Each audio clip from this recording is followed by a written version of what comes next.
The economic models were clear, the data irrefutable, yet no African leader had possessed the analytical courage to act on the obvious conclusion. Ibrahim Traoré, trained not just in governance but in the rigorous mathematics of economic development, stood before his advisory council with charts that would reshape continental monetary policy. "The numbers don't lie," Traoré began, his presentation displaying macroeconomic indicators with the precision of a seasoned econometrician.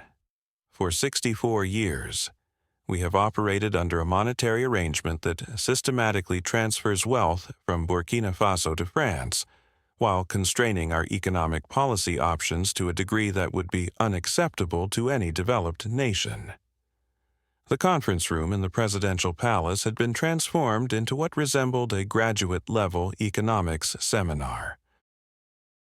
Spread across multiple displays were complex financial models, comparative international monetary data, and resource valuation assessments that revealed the true cost of the CFA franc system. What distinguished Traoré from previous African leaders wasn't just political will.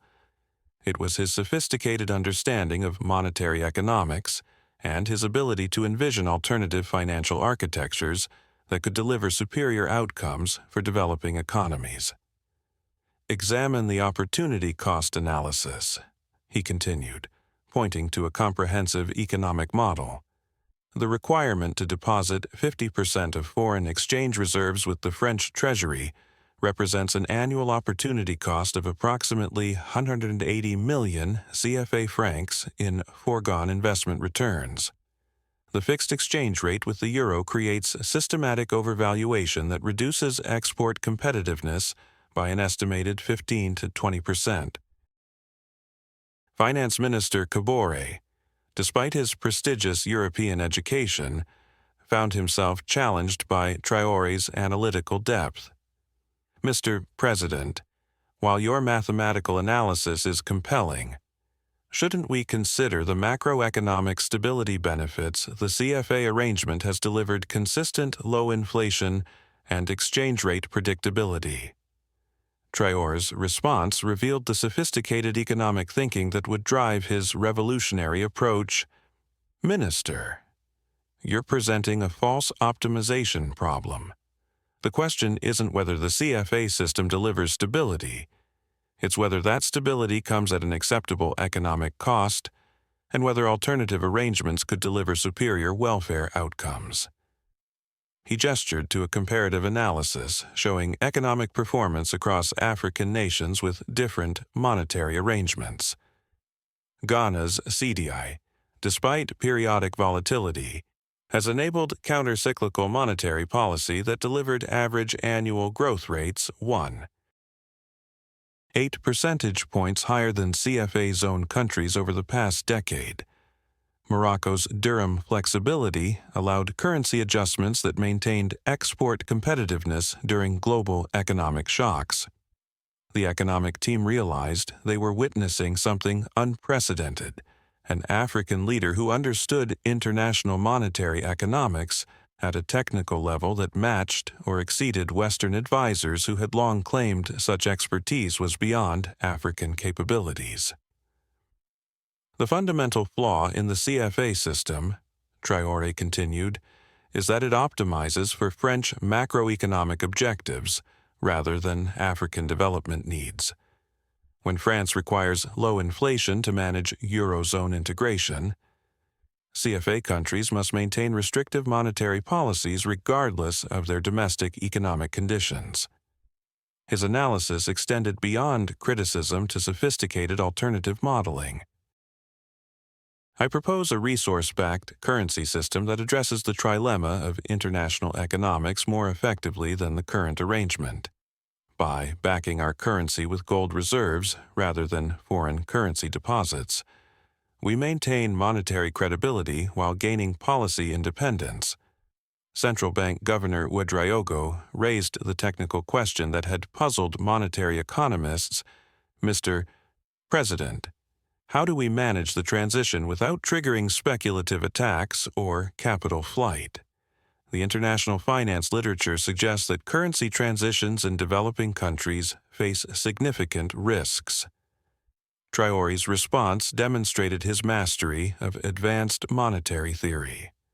Governor, the key insight from recent research on currency crises is that speculation primarily targets currencies with fundamental weaknesses, current account deficits, excessive debt, or weak institutional frameworks.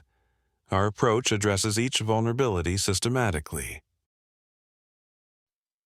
He outlined a sophisticated transition strategy based on optimal currency area theory and modern central banking practice.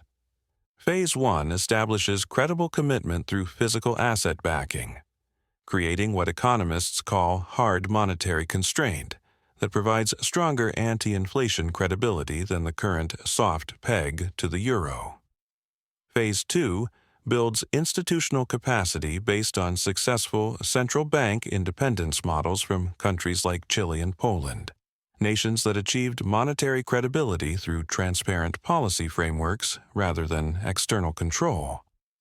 Phase 3 implements gradual flexibility as institutional credibility strengthens, following the managed transition approach that allowed successful emerging market economies to achieve both stability and policy autonomy. Economic Planning Director Sankara voiced the concern that preoccupied development economists, Mr. President, the literature on resource-backed currencies includes concerning historical examples. How do we avoid the procyclical effects that made the gold standard problematic during economic downturns? Traoré smiled, clearly having anticipated this sophisticated objection. Director, you're referencing the classical gold standard, which required full convertibility and fixed parity. Our model incorporates modern central banking innovations, maintaining gold backing for credibility, while retaining flexibility for counter-cyclical policy when economic conditions warrant intervention.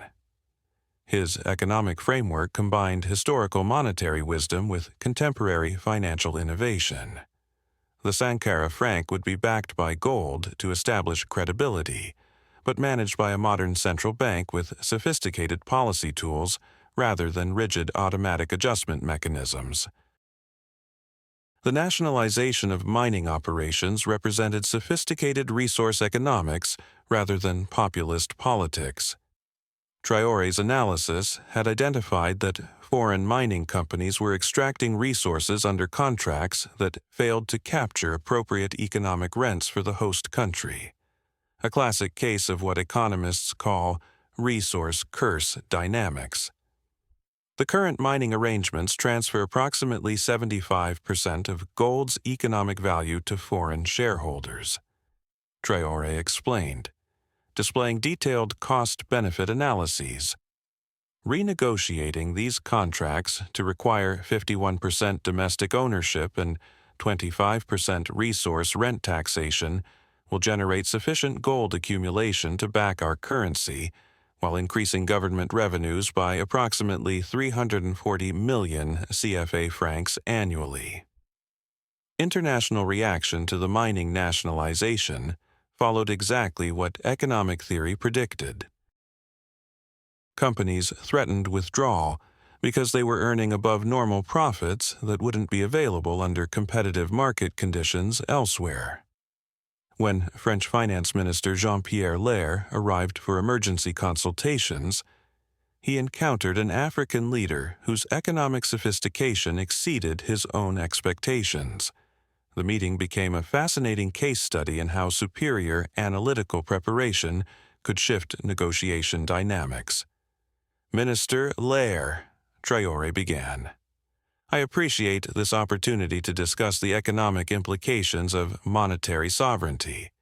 Our analysis suggests France derives approximately 440 million euros annually in seigniorage benefits from the CFA system, revenue that effectively constitutes taxation without representation of African economies.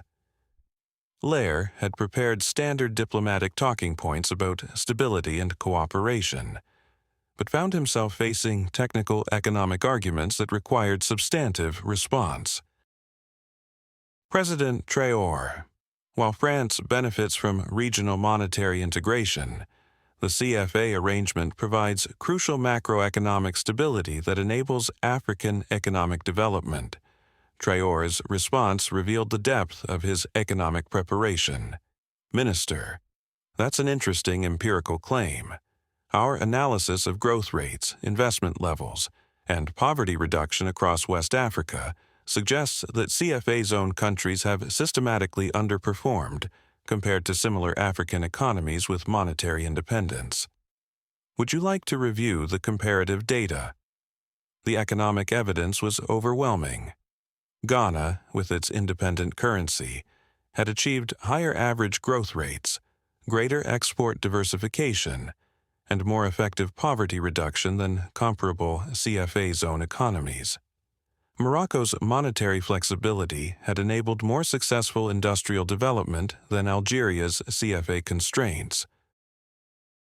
Lair shifted to warnings about potential economic consequences: hyperinflation, capital flight, investor confidence collapse.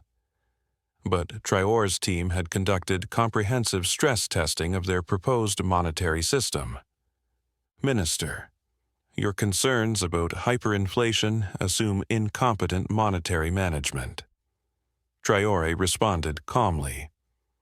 Our central banking framework incorporates best practices from successful emerging market economies. Gold backing provides automatic constraint against excessive monetary expansion, while institutional independence ensures professional policy implementation. Regarding capital flight, our modeling suggests the current system already generates substantial capital outflows through profit repatriation by foreign companies and the structural transfer of reserves to France.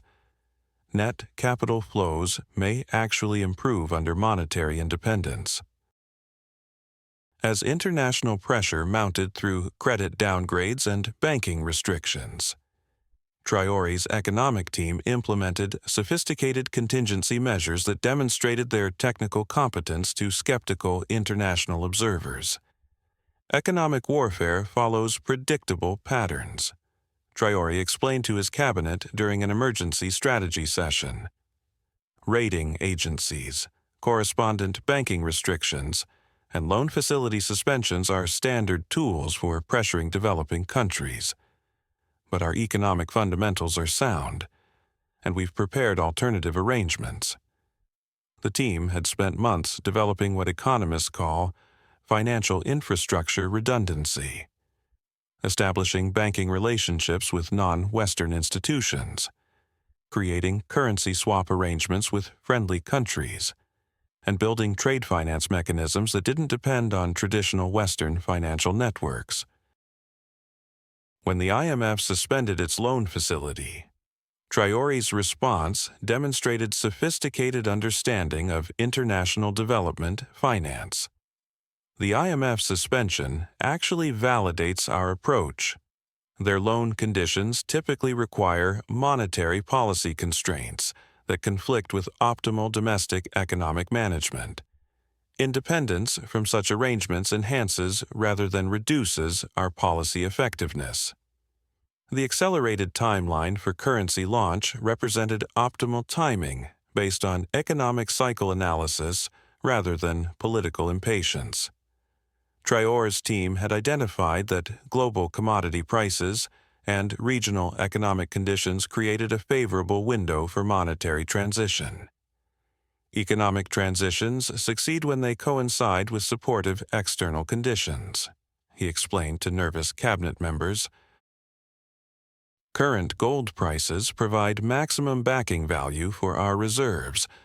Regional growth momentum reduces contagion risks, and global financial uncertainty actually increases demand for asset-backed currencies.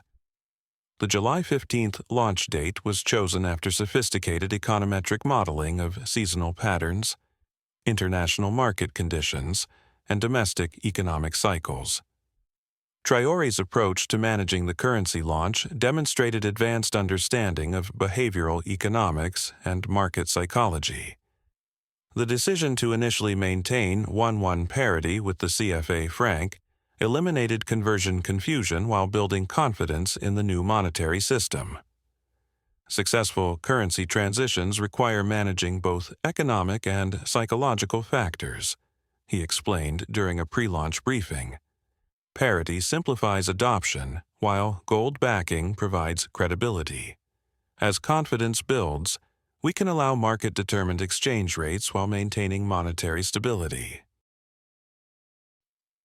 The first transaction ceremony in Independence Square was carefully orchestrated to demonstrate both symbolic significance and practical functionality. Traoré's purchase of local produce with Sankara francs showed ordinary citizens that the new currency worked for everyday transactions. In the weeks following launch, every challenge was met with sophisticated policy responses that impressed international economists who had predicted immediate failure. Merchant hesitation was addressed through central bank liquidity facilities and business education programs. Rural distribution delays were resolved through mobile banking partnerships and village-level currency exchange points. The 3-month drought crisis became a textbook example of how monetary sovereignty enabled optimal policy responses. Under the CFA system, monetary expansion to support drought-affected farmers would have required approval from the West African Central Bank, dominated by French interests and European inflation concerns. With the Sankara franc, Burkina Faso's monetary authority implemented targeted liquidity measures within 48 hours, providing emergency credit to agricultural cooperatives while using gold backing to maintain currency credibility. The policy succeeded in preventing both food shortages and inflationary spirals. This is precisely why monetary sovereignty matters, Traoré explained during a policy effectiveness review. We can now implement counter-cyclical policies tailored to our specific economic conditions, rather than being constrained by external monetary requirements designed for different economies. International economic analysts began acknowledging what Traoré had argued from the beginning, with competent institutions and adequate backing. Developing countries could manage independent monetary policy more effectively than external arrangements allowed. 1 year after launch, the economic data vindicated Traoré's analytical projections. GDP growth had accelerated to 5.2% annually, precisely within the range his models had predicted. Inflation remained controlled at 4%, better than many developed economies. Most importantly, poverty rates had begun declining as targeted monetary policies enabled development investments previously impossible under CFA constraints. Addressing the West African Leaders Summit, Traoré presented comprehensive empirical evidence that monetary sovereignty delivered superior economic outcomes. Fellow leaders, we now have 1 year of real-world data confirming what economic theory predicted. Independent monetary policy enables optimization for domestic development objectives rather than external constraints. His presentation included sophisticated econometric analysis comparing Burkina Faso's post-independence performance with CFA zone countries, demonstrating that monetary sovereignty had delivered measurable welfare improvements. The French government's belated offer of reformed partnership within a modernized CFA system represented exactly what economic negotiation theory predicted. Concessions offered after the other party had achieved superior bargaining position through successful independent action. Traoré's diplomatic but firm rejection demonstrated sophisticated understanding of international economic relations. We appreciate France's willingness to discuss reforms, but our analysis suggests any system maintaining external monetary control will continue to constrain optimal policy implementation. Partnership must be based on equal sovereignty rather than reformed dependency. 2 years after launch, Traoré's invitation for international journalists to tour the National Gold Vault represented a masterclass in economic credibility signaling The revelation of substantial gold reserves provided tangible proof of the currency's backing while demonstrating responsible resource management. These reserves represent more than monetary backing. Traoré explained to the assembled international media. They demonstrate that resource-rich African countries can transform natural endowments into monetary credibility, enabling the policy independence necessary for optimal development outcomes. Harvard economists studying the Burkina model confirmed what Traoré had argued: resource-backed currency systems could provide developing countries with both monetary credibility and policy flexibility, overcoming the traditional trade-off between stability and sovereignty. The IMF's carefully worded acknowledgement that, under specific conditions, national currencies can provide policy flexibility benefits represented a significant shift in international financial orthodoxy, essentially validating Traoré's economic analysis. 3 years after the initial economic planning session, Traoré gathered his team to analyze their success and plans the next phase. The currency experiment had proven that sophisticated economic analysis could overcome international skepticism and deliver superior development outcomes. We have demonstrated that African economists can design and implement monetary systems that outperform external arrangements, he reflected. The next phase is leveraging this monetary independence to build comprehensive economic development that was impossible under previous constraints. This meant using monetary policy tools to support strategic sectors, gradually reducing gold backing as institutional credibility strengthened, and working with neighboring countries to build regional financial architectures based on mutual benefit rather than external control. 5 years after introduction, the Sankara franc had become required study material in economics programs across Africa and beyond. Graduate students analyzed Traoré's resource-backed currency model as an innovative solution to the monetary trilemma facing developing countries. The success had profound implications for economic development theory.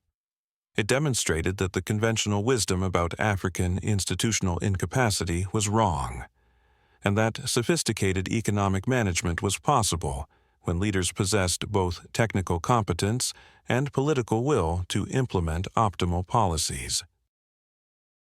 Ibrahim Traoré, reflecting on the economic transformation during the 5th anniversary celebration, offered an assessment that would influence development economics for generations.